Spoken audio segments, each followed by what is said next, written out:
વા ફરે વાદળ ફરે પણ ન ફરે ખારવાનો દીકરો. સાગર ખેડુ માટે કહેવાતી આ કહેવત માછીમારોનું સાહસ બતાવે છે, પણ આ સાહસ પાછળની વ્યથા અને વેદનાની કહાની અનકહી રહી જાય છે. ત્યારે આજનો એજન્ડામાં તમને બતાવીશું આજ સાગર ખેડુની કેટલીક અનકહી કહાની. ગુજરાતનો 1600 કિલોમીટરનો દરિયા કિનારો રાજ્યની આર્થિક કરોડરજ્જુ સમાન છે.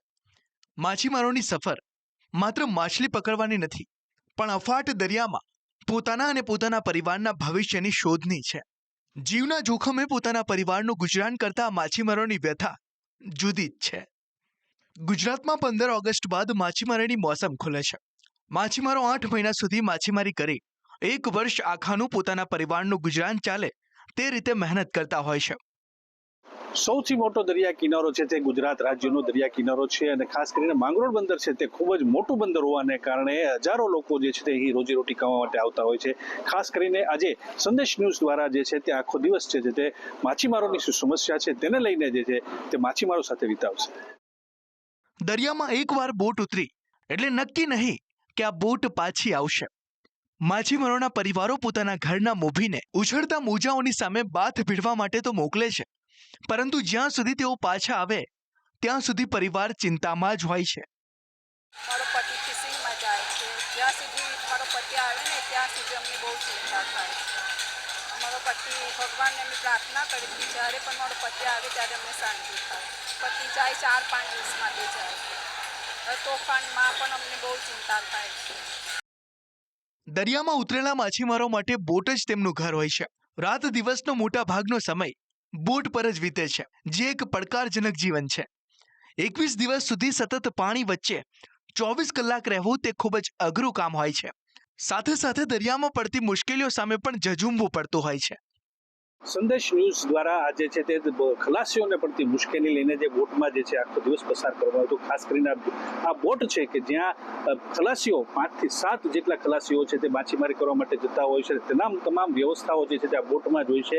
સવારથી લઈને સાંજની તમામ પ્રકારની જે દિનચર્યા છે તે 24 કલાક જે છે બોટમાં જ રહેવાને કારણે તમામ વ્યવસ્થાઓ હોય છે. ખાસ કરીને જે બરફ રાખવાની પણ જે વ્યવસ્થા છે તે પણ અહીં રાખવામાં આવતી હોય છે. પાણી માટેની પણ વ્યવસ્થાઓ અહીં રાખવામાં આવતી હોય છે.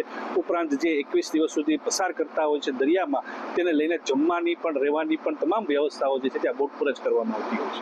દરિયામાં ઉતરેલી બોટમાં ઈંધણ અને બરફની સાથે માછલી પકડવાની જાળ, નેવિગેશન માટેના GPS, satellite phone, radio set, જીવન રક્ષક જેકેટ્સ અને મહિનાઓ ચાલે એટલો રાશનનો સામાન હોય છે. માંગરોળના દરિયામાં મુખ્યત્વે સુકતી, ઝીંગા, સીર માછલી, ઘોલ, વેલ, પાપલેટ જેવી વિવિધ પ્રકારની માછલીઓ જોવા મળે છે. માછીમારો 400 થી 500 કિલોમીટર સુધી દરિયાની વચ્ચે જઈ આ માછલીઓ પકડે છે. જો કે હાલ ઘણા લોકો એક્સપોર્ટ પર ફોકસ કરી રહ્યા છે.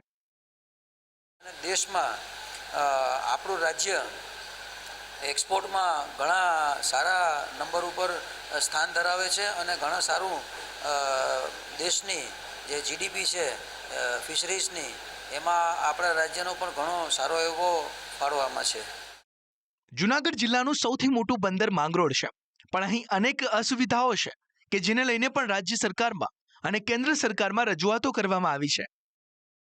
એક તો સૌથી વધારે ગંભીર પ્રશ્ન એ છે કે આપણા જે હાર્બરો છે ફિશિંગને લગતા હાર્બર પોર્ટ, એ કોઈ હાઇજેનિક હાર્બરો નથી, જેને કારણે જે માછલીને એક્સપોર્ટ કરવાની છે એની ક્વોલિટી મેન્ટેન કરવાની છે એમાં આપણે બહુ મોટા પ્રોબ્લેમો આવે છે, થઈ શકતા નથી.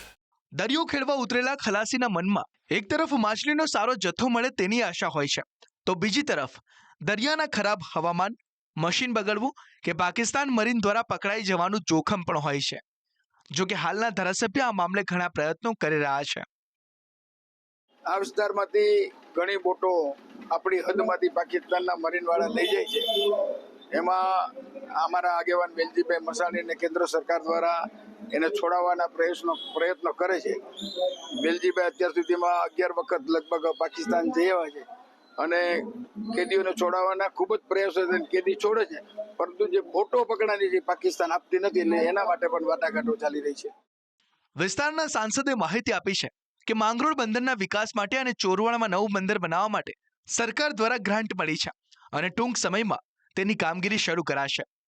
કે જૂનાગઢ લોકસભામાં 5 જેટલા બંદરોના ખાતમુહૂર્ત થઈ ગયા છે અને ઓછામાં ઓછું 1000 થી પણ વધારે કરોડના ખર્ચે આ બંદરોના ખાતમુહૂર્ત થઈ ગયા છે. આવનારા સમયમાં 1-2 બંદરોનું લોકાર્પણ પણ થવાનું છે. ચોક્કસ બંદરોને ફોકસ કરીને આવનારા સમયમાં એમને આઈસ ફેક્ટરી હોય, કોલ્ડ સ્ટોરેજ હોય, એમને બંદરમાં ને બંદરમાં વ્યવસ્થા થઈ જાય એવી યોજનાની પણ શરૂઆત થઈ છે. દરિયા સાથે સતત સંઘર્ષમાં જીવન જીવતા માછીમારોની આ અનકહી કહાની છે. સંદેશ ન્યૂઝના ગ્રાઉન્ડ ઝીરો રિપોર્ટિંગમાં અનેક વસ્તુઓ સામે આવી છે, ત્યારે માછીમારોની પડતર માંગણીઓ અને મુશ્કેલીઓ ઝડપથી ઉકેલાય તેવી આશા છે. માંગરોળથી કેતન ઓઝા સાથે બ્યુરો રિપોર્ટ, સંદેશ ન્યૂઝ.